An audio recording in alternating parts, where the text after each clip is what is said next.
नमस्कार, मैं हूं आपके साथ मयंक मिश्रा। आज 27 तारीख है और इस वक्त की कई बड़ी और अहम खबरें हैं। मुस्तफा खामेनेई ईरान के सुप्रीम लीडर ने डोनाल्ड ट्रंप को एक बड़ा संदेश दिया है और एक बड़ी शर्त रख दी है डोनाल्ड ट्रंप के सामने, जिसे अमेरिका के नहले पर ईरान का दहला माना जा रहा है। डोनाल्ड ट्रंप के नहले पर मुस्तफा खामेनेई का दहला माना जा रहा है और साथ ही आपको यह भी बताएंगे कि आखिर क्यों डोनाल्ड ट्रंप ने ये जो पिछले 48 घंटे से हमले रोके, इसकी वजह क्या है। देखिए, एक बहुत बड़ा दावा जो कि ईरान की तरफ से किया गया है। कल ही ये दावा सामने आ गया था, लेकिन इसका थोड़ा सा एनालिसिस करना जरूरी है। ईरान की तरफ से दो बेहद अहम दावे किए गए। पहला दावा यह है, ईरान के Islamic revolutionary guard core IRGC ने दावा किया है कि ऑपरेशन विक्ट्री 2 के तहत मध्य पूर्व में अमेरिकी सैन्य ठिकानों पर किए गए हमलों में 200 से ज्यादा अमेरिकी सोल्जर्स मारे गए हैं और कई घायल हुए हैं। ये बहुत बड़ा दावा है जो ईरान ने किया। देखिए, जॉर्डन पर जो हमले हुए, कुवैत पर हमले हुए, बहरीन पर हमले हुए, इराक पर हमले हुए, यहां पर सीधा सीधा अमेरिका के बेसिस को निशाना बनाया गया और बेहद सटीक हमले किए गए। फतह 2 से हमले किए गए, फतह 110, जुल्फिकार मिसाइल से हमले किए गए, सेजिल मिसाइल से हमले किए गए और ये तीनों मिसाइल्स का कोई जवाब ना तो पेट्रियट के पास था, ना थाट के पास था। अमेरिका के डिफेंस सिस्टम की धज्जियां उड़ गई, चीथड़े उड़ गए। हमने आपको यही दावा किया था। देखिए, हम कैजुअलिटी के बारे में कोई दावा नहीं कर रहे, लेकिन हमने एक और दावा किया था। मैंने खुद ने आपको यह दावा कर बताया था कि जो खबरें हैं, जिस नेचर की स्ट्राइक करी है, जिन मिसाइल्स की स्ट्राइक की है, जिस प्रिसीजन के साथ स्ट्राइक की है, उससे लगता है कि अमेरिका के कई जेट्स तबाह हुए हैं, खासतौर पर जॉर्डन में। और अब ईरान की तरफ से भी यही दावा किया जा रहा है। ईरान कह रहा है कि साहब, जो हमले किए उसमें 11 तो फाइटर जेट अमेरिका के तबाह हो गए। जॉर्डन में जो फाइटर जेट के बेस पर हमला हुआ था, वो मिसाइल ठीक उस हैंगर के ऊपर गिरी थी जहां पर फाइटर जेट्स खड़े थे अमेरिका के, वो तबाह हुए हैं। कुवैत में बड़ी जो है वो तबाही हुई है। कुवैत में भी जो फाइटर जेट के हैंगर थे वो तबाह किए गए। अब ईरान दावा कर रहा है कि हमने 11 अमेरिका के फाइटर जेट्स तबाह कर दिए हैं, जिसमें F-15 फाइटर जेट शामिल है, एक P-8 है, इसके अलावा C-17 ट्रांसपोर्ट विमान है, वो शामिल है और 8 से ज्यादा जो है रिफ्यूलिंग टैंकर शामिल है। मतलब ये आंकड़ों को अगर आप जोड़ लें तो ये अच्छे खासे नंबर हो जाएंगे।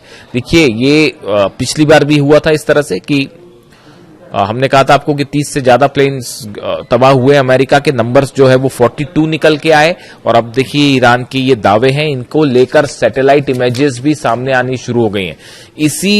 इतनी आसानी से डोनाल्ड ट्रंप पीछे नहीं हटते। ये जो हमले हुए उसके पीछे की एक पूरी कहानी है कि आखिर क्यों डोनाल्ड ट्रंप ने ये हमले रोके, हम उसका भी जिक्र करेंगे। देखिए, एक बड़ा संदेश आया है मुस्तफा खामेनेई का, जो कि डोनाल्ड ट्रंप के नाम सीधा सीधा संदेश ये माना जा रहा है और उसमें ईरान ने ये कहा है कि अगर किसी भी तरह की बातचीत करनी है अमेरिका को या किसी भी तरह से सीज फायर की बात करनी है, तो अब उसकी पहली शर्त यह है कि लेबनान में पूरी तरह से शांति होनी चाहिए, इजराइल के हमले रुकने चाहिए, इजराइल की सेना बाहर जाए। ये जो सीज फायर करते हैं और उसके आड़ में नेतन्याहू जो हमले कर रहे हैं लेबनान में, ये जब तक नहीं रुकेंगे तब तक कोई बात नहीं। ये सीधा सीधा संदेश मुस्तफा खामेनेई ने डोनाल्ड ट्रंप को दे दिया है कि आपसे बात ही तब होगी जब आप लेबनान में पूरी तरह से मसला खत्म, या अमेरिका ये जो इजराइल की फोर्सेस है इसको बाहर भगाइए यहां से पहले और नेतन्याहू के हमले रुकवाइए और ये जो सीज फायर के नाम पर धोखा देते हैं इस तमाशे को बंद करवाइए, वरना कोई बात नहीं। देखिए, अब जंग में ईरान ने लीड बना ली है। ये जो जहाज ठोके हैं, पेट्रियट सिस्टम के ऊपर मिसाइल गिरी है। ये तमाशा रूस भी देख रहा है, चीन भी देख रहे हैं और हंसी उड़ाई जा रही है डिप्लोमेटिक सर्कल में कि ये अपने बड़ा दम भरते थे पेट्रियट और थार्ड का, ऊपर मिसाइल मारी गई है। साहब, सीधी सीधी मिसाइल्स गिरी है, पेट्रियट और थार्ड सिस्टम तबाह हो गए और इतना बड़ा नुकसान हुआ। इस जंग का सबसे बड़ा नुकसान हुआ, यही वजह है डोनाल्ड ट्रंप पीछे हटा है, वरना पीछे नहीं हटता। बैठक होती है व्हाइट हाउस में, मैं आपको एक वीडियो में पहले भी बता चुका हूं। व्हाइट हाउस में बैठक हुई, पीट हेग्सेट शामिल थे उसमें, डैन केन्स शामिल थे, अमेरिका के तमाम अधिकारी शामिल थे। उसमें बताया गया कि जो नुकसान हुआ है और कैसे पेट्रियट और थर्ड सिस्टम मिसाइल्स खत्म हो रही है, सिर्फ 900 मिसाइल्स बची है अमेरिका के पास। एक महीना में सिर्फ 20 मिसाइल बन पाती हैं, और जिस तेजी के साथ ईरान हमले कर रहा है तो उसमें तो एक महीने के अंदर पूरा डिफेंस सिस्टम ही खत्म हो जाएगा। इसलिए रुके ये हमला करने से।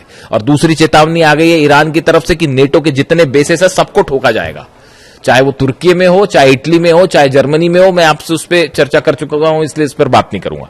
तो ये 6 बेसेस ऐसे हैं नेटो के जहां पर न्यूक्लियर वेपन्स होने की बात कही जा रही है। वो सब के सब खुर्रमशहर 4 के निशाने पे, और जेलेंस्की को भी जवाब मिलेगा। अभी जो कैस्पियन सी में जहाज जलाया है ईरान का, उसका जवाब जो है वो खुर्रमशहर 4 रेडी है, और वो 5 वाला वर्जन भी जो है वो शायद पहली बार अब यूक्रेन पर ही टेस्ट किया जाए, और वो 100% यूक्रेन को जवाब मिलेगा। आप लिखवा लीजिए, चाहे तो कैस्पियन सागर में जवाब मिलेगा, और या फिर जो है सीधा मेनलैंड पे हमले का जवाब मिलेगा। तो बैठक हुई, बैठक में यह तय किया गया कि भाई अभी जो असेसमेंट हुआ कि कितना नुकसान हो रहा है, उसमें यह बात निकल के सामने आ गई कि अगर आप लॉन्ग रेंज वॉर करते हैं, लंबी जंग की तैयारी करते हैं, पहली बात तो देखिए ईरान में वो रैपिड वेनेजुएला समझने की गलती कर रहे थे, तमाम समझाने के बाद भी कि उसको वेनेजुएला मान के चल रहे थे। ईरान ने समझा दिया क्या है हकीकत। अब वो है वॉर स्ट्रेटेजी पूरी तरह से गड़बड़ा गई है। अमेरिका के जो सीनेटर्स हैं अपोजिशन के और जो कांग्रेसमैन है, उनके बयान सुनिए। डोनाल्ड ट्रंप की ऐसी तीखी आलोचना उनके प्रेसिडेंट बनने के बाद से नहीं हुई, और यह कहा जा रहा है कि मिड टर्म पोल हारना तय है डोनाल्ड ट्रंप का। उनके जो सीनेटर्स हैं अपोजिशन, वो सवाल उठा रहे हैं कि ये क्या घटिया रणनीति लेके आप वॉर में गए। ना तो आप जीत पा रहे, ना आप बाहर निकल पा रहे, ना ईरान के अंदर जा पा रहे, ना हॉर्मुज कैप्चर कर पा रहे, ना लीडरशिप चेंज कर पा रहे, ना ईरान की सेना का मुकाबला कर पा रहे। तो कर क्या पा रहे फिर? जंग करने के लिए किस लिए गए थे? हकीकत यह है कि अब इस जंग में ईरान ने जबरदस्त लीड बना ली है। ये उसी दिन तय हो गया था जिस दिन अली खामेनी साहब पे हमला किया गया था। मेरे पे लोग सवाल उठाते थे जिस दिन अली खामेनी साहब का असैसिनेशन हुआ, उसी दिन जो मेरा पहला वीडियो था 28 तारीख को असैसिनेशन के बाद का, उस वीडियो में मैंने कहा था कि आप देखिएगा ईरान ये जंग कभी नहीं हारेगा। और आज 5 महीने बाद आप कहां खड़े हैं? हॉर्मुज के गेट पर जो है वो पहरेदारी करते खड़ी हुई है अमेरिका की सेना। सच है या नहीं बताइए? क्यों नहीं एंटर कर लेते हॉर्मुज में? अंदर एंटर करिए। अबू मेहदी ऐसी मार मारेगी ना कि पर एक भी जहाज नहीं बचेगा। वो जहाज पीछे खींचने पड़ गए। ये जो दूसरे दौर की हवाई फायरिंग करी, इसमें जो फाइटर जेट से हमले किए गए, वो हमले के पहले वो जो जहाज खड़े थे वो पहले आगे खड़े थे, उन सबको पीछे खींचना पड़ गया। वो 1000 किलोमीटर की रेंज के पीछे करना पड़ गया, वरना अबू मेहदी ऐसा मार मारते कि जहाज नहीं बचते। और हॉर्मुज में वो आप देखिए एक टैंकर फिर तबाह हो गया, कल पार करने की कोशिश कर रहा था उस रास्ते से जो कि ईरान ने मना कर रखा है। नीचे माइन लगी हुई है, फट गई माइन, जहाज हो गया तबाह, बाबल मंदेब अलग बंद हो गया है। तो ये कई बार क्या होता है, देखिए जरूरत से ज्यादा घमंड करना, अपने आप को चैंपियन समझना है ना, कि बस हम ही सब कुछ, आज इसको तबाह कर देंगे, कल उसको तबाह कर देंगे, तो एक ना एक दिन शेर को सवा शेर जरूर मिलता है। और यहां तो बहुत भारी शेर मिल गया है, मतलब भागने का रास्ता। वहां पे प्लानिंग चल रही है, वॉशिंगटन डीसी में व्हाइट हाउस में प्लानिंग चल रही है कि भाई ईरान की जंग से इज्जत बचाते हुए कैसे बाहर निकला जाए। काय की इज्जत बचाओगे साहब? वो चाइना ने आपका एक एक चीज आपकी समझ ली है कि कैसे आपका तोड़ है। F-35 फाइटर जेट का तोड़ क्या है, F-18 का तोड़ क्या है, टॉम हॉक मिसाइल गिर गई और तो और छोड़ दिया। इससे बड़ी बात और क्या होगी? वो ईरान जो मलबा दिखा रहा है टॉम हॉक मिसाइल का, टॉम हॉक मिसाइल को मार के गिरा देने का मतलब आप समझते हो? वो सिर्फ मामला ईरान अमेरिका तक नहीं है। जब टॉमहॉक मिसाइल गिरती है तो चाइना उसकी पूरी पोस्टमार्टम कर डालता। अच्छा, इनकी ये मिसाइल इतनी स्पीड पे चल रही थी, इतनी ऊंचाई पे चल रही थी, इस सिस्टम से मार के गिराया। वो टॉमहॉक मिसाइल का तोड़ उसने निकाल दिया। F-35 जेट अगर गिर रहा है, F-35 जेट अगर तबाह हो रहा है, तो चाइना उसका पूरा एनालिसिस कर ले रहा है कि ये इतनी ऊपर जाता है, इतने तेजी से मुड़ता है, इसमें इसको ऐसे टारगेट किया जा सकता है। वो पूरी काट निकाल दी अमेरिका के जितने वेपन्स हैं। आप देख लीजिए हालत क्या है। 18 शिप लेके आप पहरेदारी कर रहे हो, वहां पे खड़े हुए हो, अंदर जाने की आपकी हिम्मत नहीं है, खड़े हुए आप ईरान के दरवाजे पर। तो अब हालात ये है कि मुस्तफा खामेनी ने एक नया जो है वो संदेश दे दिया है डोनाल्ड ट्रंप को। उन्होंने कह दिया है पहले लेबनान में पूरी तरह से शांति करो, उसके बाद बात आगे बढ़ेगी, वरना हम बात ही नहीं करेंगे। और यूरेनियम तो भूल जाइए, वो सपना है, वो भूल जाओ, यूरेनियम नहीं मिलने वाला। पिकेक्स माउंटेन पर हमला करोगे, नेटो के बेसेस उड़ेंगे, यूक्रेन पर हमला होगा, और सऊदी में, यूएई में, कतर में, दोहा में, बहरीन में, कुवैत में एक भी ऑयल रिफाइनरी सलामत नहीं बचेगी, एक भी इंफ्रास्ट्रक्चर नहीं बचेगा। वो जो लंबे लंबे ब्रिज है बहरीन और सऊदी के बीच में, सब मिसाइल्स के निशाने पर है। और ये जो बोलते रहते हैं ना बीच में डोनाल्ड ट्रंप की बस अब इतने % मिसाइल बनी, दुनिया में कोई नहीं जानता ईरान के पास कितनी मिसाइल सिटीज है। तो जागरोस की पहाड़ियों के नीचे अली खामेनी साहब जानते थे पहले से कि आज नहीं तो कल जो है वो हमला करेगा अमेरिका, उसी की तैयारी कर रखी थी। 4-5 साल की जंग की तैयारी कर रखी है और अब तो भयंकर लीड बना लिए साहब, भयंकर लीड बना लिया। आपको क्या लगता है इजराइल हमला अगर ईरान अगर हार रहा होता या दब रहा होता तो अब तक इजराइल तो कूद गया होता जंग में। तो उसको पता है कि अगर जंग में आप कूदोगे उसके बाद तेल अवीव पे और हाइफा में ऐसे हमले होंगे इस बार कि मतलब रुकेगा भी नहीं वो मामला। तो अभी वो प्लान चल रहा है एक और, फिर जा रहे नेतन्याहू जी जा रहे हैं मिलने के लिए डोनाल्ड ट्रंप से, और वहां जाके देखते हैं मुलाकात में क्या होता है। वहां पे एक नया फिर प्लान, नया षड्यंत्र शायद जारी हो कि अब ऐसे हमले करेंगे वैसे हमले करेंगे अभी। लेकिन एक नई थ्योरी चल रही है, इस पे अलग से बात करेंगे। वो यूक्रेन ये जो बैठक हुई जिसकी मैं जिक्र कर, अच्छा पहले मुस्तफा खामेनी साहब की बात कर लें। इन्होंने जो ये संदेश दिया लेबनान वाला, इसको गेम चेंजर माना जा रहा है। वो जो है उन्होंने कहा हम अपने न्यूक्लियर प्रोग्राम पे कोई बात नहीं कर रहे, हम स्ट्रेट ऑफ हॉर्मुज पे बात ही नहीं कर रहे, वो तो बंद है, वो कोई नहीं खुलवा सकता।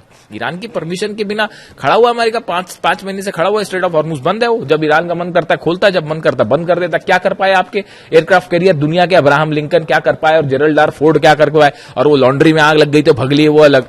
तो बेइज्जती हो रही है वो अलग हो रही है, सैनिक मर रहे हैं, थार्ड सिस्टम तबाह हो जा रहा है, जहाज में आग लग जा रही है, हरा पानी रहे, हरा तो छोड़िए खुद ही पिटे जा रहे हैं। क्या कि सुप्रीम पावर दुनिया की, सबको समझ में आ गया कोई सुप्रीम पावर नहीं है भैया। और मिसाइल के मामले में Iran is the new supreme power of the world, super power of the world, इसमें कोई शक नहीं है। वो कई लोग फिर अभी भी इस तरह के मैं सवाल देखता हूं कि रूस मदद कर रहा है और चाइना मिसाइल में मदद कर रहा है। ईरान को मिसाइल के मामले में किसी की मदद की जरूरत है? अभी भी आपको लगता है कि किसी और की मदद की जरूरत है? हाँ, मान लिया सैटेलाइट की मदद मान सकते हैं हम, सैटेलाइट मदद कर रहा है रूस, चीन सैटेलाइट से मदद कर रहा है, क्योंकि सैटेलाइट प्रोग्राम है नहीं तो बैन कर रखा था आपने, वरना वो ईरान बताया ईरान को आप ये बैन्स वैन हटा लीजिए। उसके बाद देखिए ईरान कैसे तेजी से तरक्की करता है।